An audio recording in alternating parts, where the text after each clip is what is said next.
As we always say, we are created to see our parents die, not the other way around. It has no name. If one loses a parent, one is an orphan. If one loses a spouse, one is a widower. But if one loses a child, there is no name in the dictionary for that situation. And when I see these parents who bury children, who have buried them, whom we have here at River, they awaken in me. Number 1, a lot of respect, and number 2, a deep admiration, because I cannot imagine resisting like they did, continuing to sing, worshiping God, and with the hope of reuniting with their son beyond the sun. When is that kind of faith formed? When we cling to the presence of Jesus in the midst of difficulties. Now I am not saying that we necessarily have to go through cancer or the loss of a child to be able to value that. But I am saying that if life were a bed of roses, we would never truly worship. We would do it only with our mouths, as the word says, "These people honor me with their lips, but their hearts are far away." We would be more religious people, performing liturgies. So, in simpler words, difficulties always make us better people. Always. Show me someone who went through a hardship, but the good kind, the big ones, the ones that knock anyone down, but they endure. And I'm going to show you someone, as I always say, who doesn't make a big deal out of stupid things, who doesn't argue over stupid things, who doesn't frown over a cold coffee, over a place in line, because they have to wait longer at the market, because they've gone through the valley of the shadow of death. They are more empathetic people, they are less judgmental people, they are not so quick to point the finger at someone who is sick and say, "They must have done something, they are paying for something." No, because you went through it and you know that you weren't paying for anything. They are less pharisaical people. And luckily, the good thing about this is that it is not necessary to manufacture difficulties, life brings them. Live long enough and life will bring its own set of deserts included.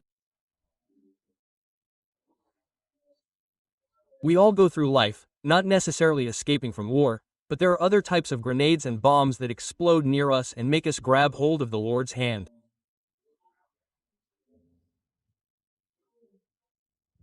Having said that, I want us to navigate together through an exciting Bible story that will open our minds and take us to a new level. If you pay close attention to me, if you have crossed, or are going to cross a desert, and since all three of these will happen to you, I want you to pay attention to me. The first time I heard the story of Daniel and his 3 friends was in a Sunday school for children like that almost half a century ago. This is the first time I have had to preach on the subject. I had never addressed the subject before, not because I wasn't interested, but because it hadn't made the sense it did for me today.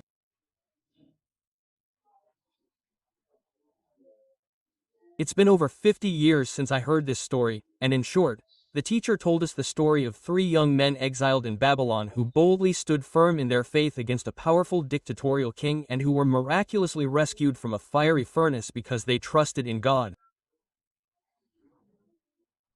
That was the story. I've never forgotten it. I've never forgotten it because those are the first stories one hears as a child. And I even remember the illustration in the textbook that she used where you could see these 3 men walking through the fire with another one walking with them as if they were Marvel's Fantastic Four.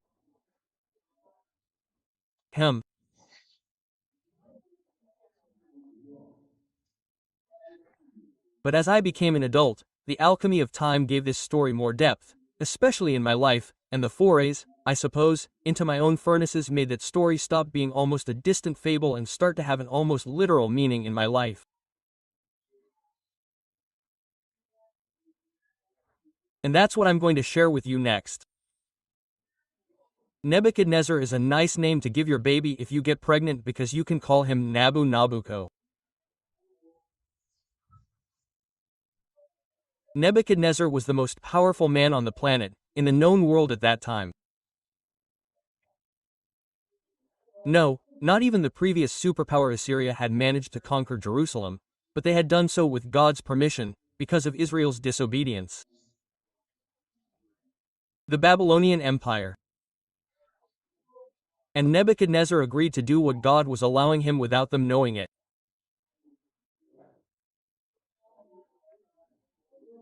He forcibly expelled God's people, took many captive, and according to Babylonian custom, all the promising young men, the brains of the moment, were taken to Babylon to be acculturated and naturalized into the Babylonian Empire.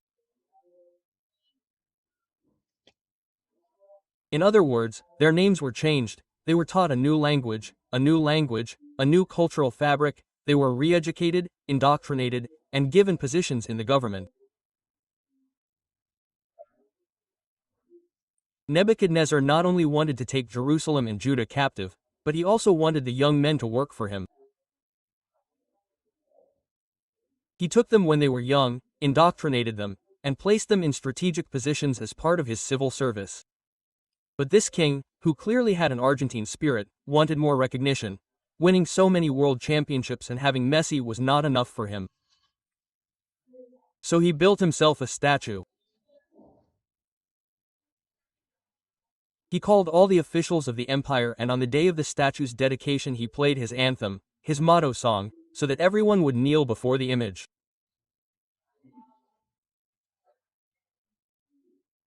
It was a demonstration of his hegemonic power, and it was also accompanied by a choreographed ritual of adoration and national loyalty.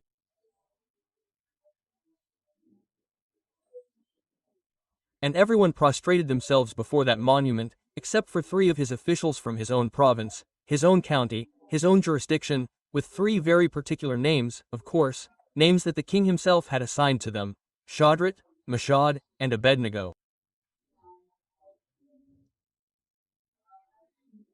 And to add insult to tradition, the king himself had appointed them as his trusted officials. So it was not just a rejection of Babylonian culture, but an act of treason against the monarch, against the leader. So in a fit of rage, the king summons them to explain this implausible audacity, to tell him why they had made the decision not to bow down to the statue when it was a decree that was not subject to debate.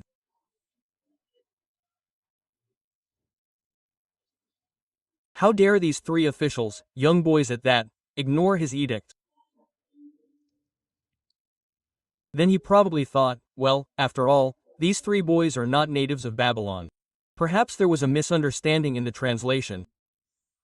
So in Daniel chapter 3 and verse 14 it is recorded that the king asks them, "Do you 3 not worship my gods? Or worship the golden image that I have set up?" Quote. This was not a rhetorical question. He was actually instigating to know what their motive was, and just in case, like every dictatorial monarch, he threatened them.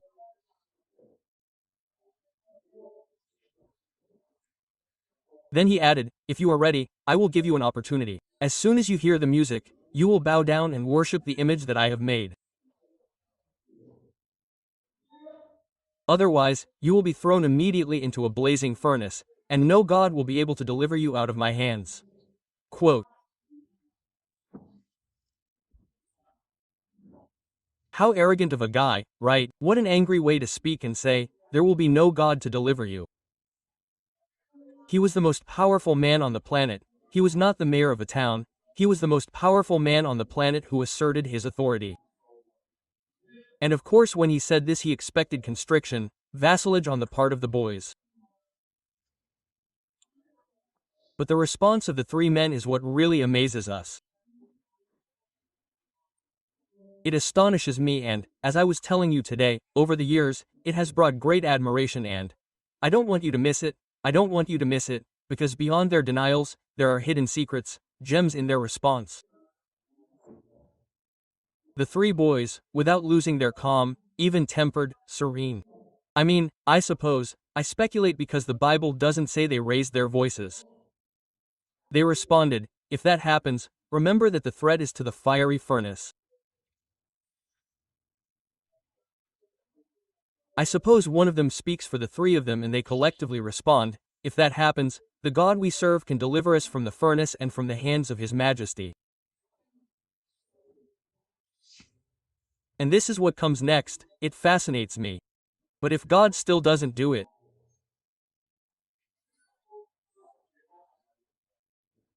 If God still doesn't do it, I'll say it again, if God still doesn't do it, this means, if he doesn't free us from the furnace and we die charred, know that even then we will not honor your gods, nor worship a statue.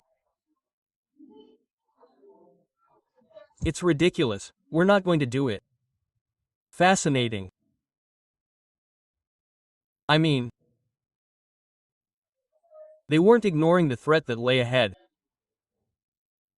So let's agree, it wasn't naive optimism, nor positive confession, nor blind faith. With the heat of the flame drying their eyes because they were near the furnace, their god, Nebuchadnezzar summoned them as if to coerce them, so that they would see that it wasn't a promise, that the furnace existed. Right near the furnace they rejected the king. And the boy's response contains two parts that make it one of the most powerful and magnificent statements in all of Scripture. Number 1, they trusted that God could free them from the fire. Number 2, they trusted in God, even though he didn't free them from the fire. That's faith, folks. If God frees us, great. If he doesn't, great. As I was saying today, if he heals us of cancer, glory to God. If he doesn't heal us of cancer, it's because he heals me up there. How do you do that? And this is the crux of the message, because one probably expects that in an epic Bible story, God neutralizes the king, cancels his decree, the Holy Spirit touches him at night and drives him crazy, turns off the oven.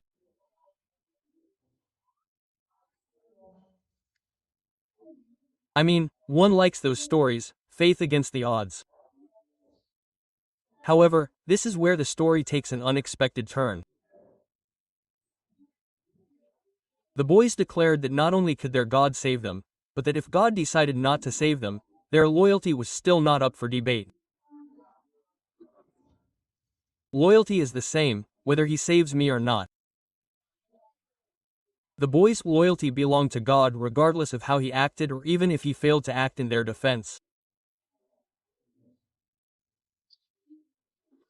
And I think few of us stop to consider the power of these words spoken, nothing less than that's why I gave you the context, that in the court of a dictatorial, tyrannical, autocratic, despotic, oppressive, and totalitarian government. This was not a statement in the room with the Lord on a Sunday morning in the temple. They said to him, "O king, we will not bow down to God. Should our God deliver us or not?" Quote. The phrase is even if God doesn't. Even if God doesn't, I will serve him. Even if God doesn't, I will be faithful. Even if he prospers me, if he doesn't prosper me, if he heals me, if he doesn't heal me, if he changes my family, or he doesn't change it, I am faithful because I love him, because I have given him my life.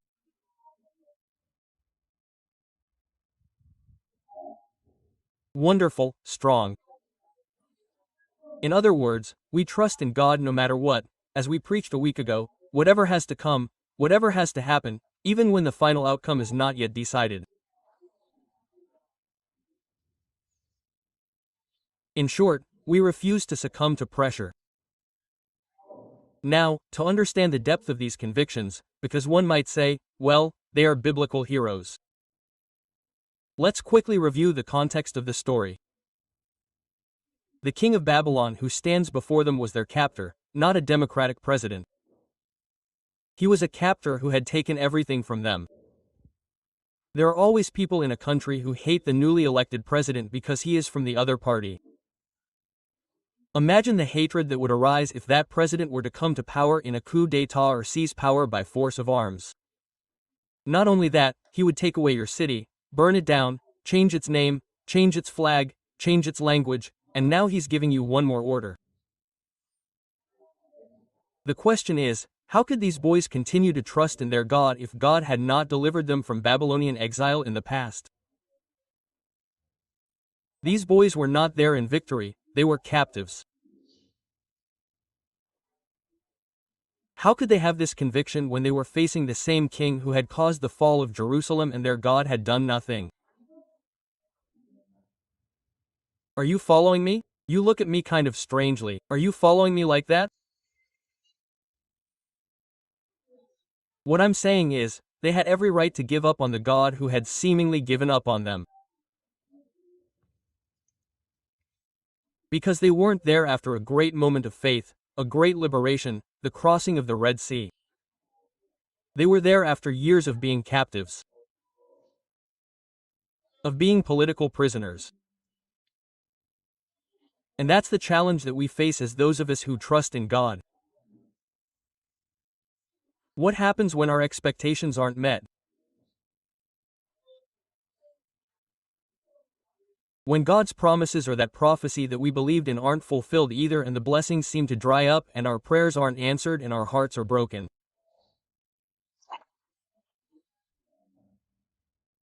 That's when the factions divide into at least three. Some cannot worship a God who has abandoned us. Then, God's silence in some circumstance of their lives discourages them to the point of saying, "No, I'm not going to trust God anymore. I asked Him to heal my son. When I needed it most, He didn't intervene in my divorce. He didn't do anything about my papers or because my loved ones were deported." There are people who take God's side and put themselves in antagonism with Him and never trust Him again. God failed me, quote. The second group does not express such an implicit or direct rejection of God, but they establish a silent resignation. They distance themselves. They don't abandon God completely, but they remain distant. They are no longer as trusting in Him as they were before. Yes, they continue to come, they continue to congregate, but functionally they have stopped praying privately, they have stopped trusting and have stopped believing that God can help them because they say, "God has already failed me. So now I'm just weighing, testing to see how God is going to behave next time." And then there's the third group in which these three guys are. They had faith in God's ability to save them, but they were also willing to acknowledge the possibility that they might not be saved. And I want to be healed, but if you decide not to, it's not going to change my relationship with God. You want a happy family, and if you don't, it's not going to change your relationship with God. At first glance, this may seem contradictory. How are we going to trust a God who can't save us? How can we trust God and still be open to the possibility that He's not going to do what we want? And that's precisely what the Apostle Cantinflas would say, that's the hard point. That's the hard point. There's the hard point.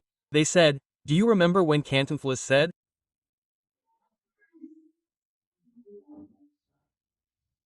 Mature, robust, and solid faith trusts God even when God won't do it our way or the way we ask Him to. He has to do. Do you follow me? Yes or no? We trust in God, even when it is not our way. For that reason I always wondered, how could these three men, I insist, have that kind of solid faith? That kind of ugliness?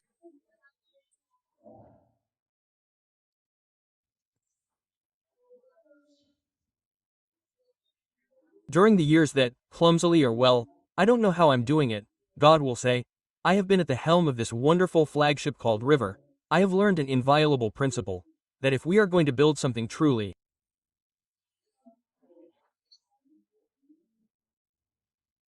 essential, canonical conditions, that is, we cannot do without this condition, that we have to have a solid foundation. In leadership, in what is done, a solid foundation is required. Today people come from all over the world and look at us, and many leaders write to me asking me to give them a couple of tips to replicate in their cities what happens in River Arena.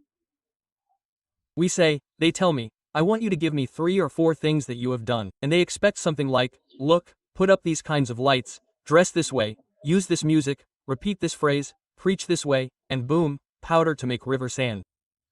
You take the little envelope, you do it like this, you dilute it with water, and out comes river sand. Single quote. That happens because most people can't see the foundations or the foundations, and it's okay that they don't see them because the foundations are underground. They're always underground. So, when we see the process of building a building, it's usually very tedious. If there are constructions near our homes, it's tedious, it's dirty, boring, nothing makes sense to us. All we see are piles of dirt, bags of cement, lime, sand, pipes, wood, bricks in some cases. And you look at what they're doing and it doesn't look anything like the poster that the architect puts on the corner as a finished model. No, you think, but that's it, that's how it's going to look. This is a disaster. After several months of people not making sense of what they are doing and people working on the foundations, we are going to see the building being built and raised in a matter of days. And I know many people who want to build a skyscraper and never took the time to lay the foundations. And as the Lord said, they end up being half-built towers, which others make fun of. And the funny thing is that no one comes to our house afterwards and praises our foundations or the depth of the foundations. Who has ever come to your house and said, "Oh, what a great foundation"? No one. But all that hidden strength is what makes us stand. Hidden strength. In Caribbean countries or in Miami, Florida, on the other coast, they don't build for the sun, they build for storms, for hurricanes.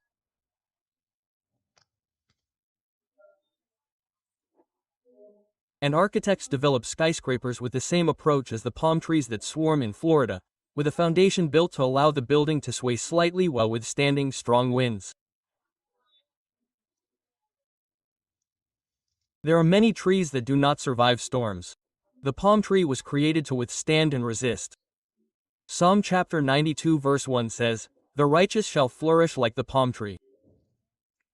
Palm trees bend and it says, you think they're going to break, but they don't break, they straighten up again. Maybe they'll be like that guy after Christmas, but then they straighten up. So the unpredictability of the tropics can't bring them down or even stifle their fruit. So when we have good foundations, that which should destroy us makes us grow. That which should have defeated us strengthens us. Yeah,